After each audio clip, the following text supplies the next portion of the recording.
বেটা তুমি এখানেই থাকো, আমি এখনই আসছি।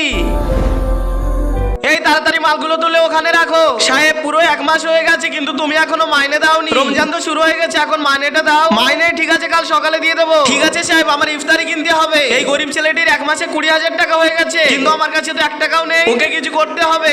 এই ভালো করে কাজ কর। মালিক তোমার বাড়ি থেকে টিফিন এসেছে। ঠিক আছে, এক কাজ করি, এই খাবারে বিষ মিশিয়ে ওকে খেতে দে, তাহলে ওকে আর টাকা দিতে হবে না। এই শোনো, আজকে আমার একদমই ক্ষুধা নেই। এই খাবারগুলো নিয়ে হোজাইফাকে দিয়ে দাও। ঠিক আছে মালিক। অনেক টাইম হয়ে গেছে কিন্তু বাবা তো এখনো আসছে না, আর অনেক ক্ষুধা পেয়েছে, যাই গিয়ে দেখে আসি। বন্ধুরা সবাই তো মায়ের জন্য লাইক সাবস্ক্রাইব করে, আজকে দেখবো বাবার জন্য কে লাইক সাবস্ক্রাইব করে এবং কমেন্টে বাবা লেখে। ভাইয়া আমার বাবা কোথায়? তোমার বাবা? বেটা তোমার বাবা তো এখানেই ছিল। আমার খুব জোর ক্ষুধা পেয়েছে, জানি না বাবা কোথায় চলে গেল। এই নাও মালিক তোমার জন্য খাবার দিয়েছে, আমার জন্য, কিন্তু আমি তো রোজে আছি। বেটা তোমার ক্ষুধা পেয়েছে না? এই নাও, তুমি এই খাবারগুলো খেয়ে নাও।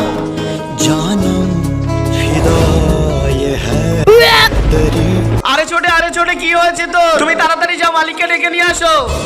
চলো বেটা চলে যায়। আরে আব্দুল্লাহ কোথায় গেলে? সাহেব তাড়াতাড়ি চলো, তোমার ছেলে জানি না কি হয়েছে। কি তাড়াতাড়ি চলো। আমার ছেলে কি হয়েছে? আমার ছেলে সাহেব এই খাবার খাওয়ার পরে জানি না কি হয়ে গেল। কি এই বিষ দেওয়া খাবার আমার ছেলে খেয়ে নিল? কি বিষ? বন্ধুরা কোথায় আছে না তুমি? যার জন্য গর্ত খুঁড়বে ওই গর্ত তোমার নিজেকেই পড়তে হবে।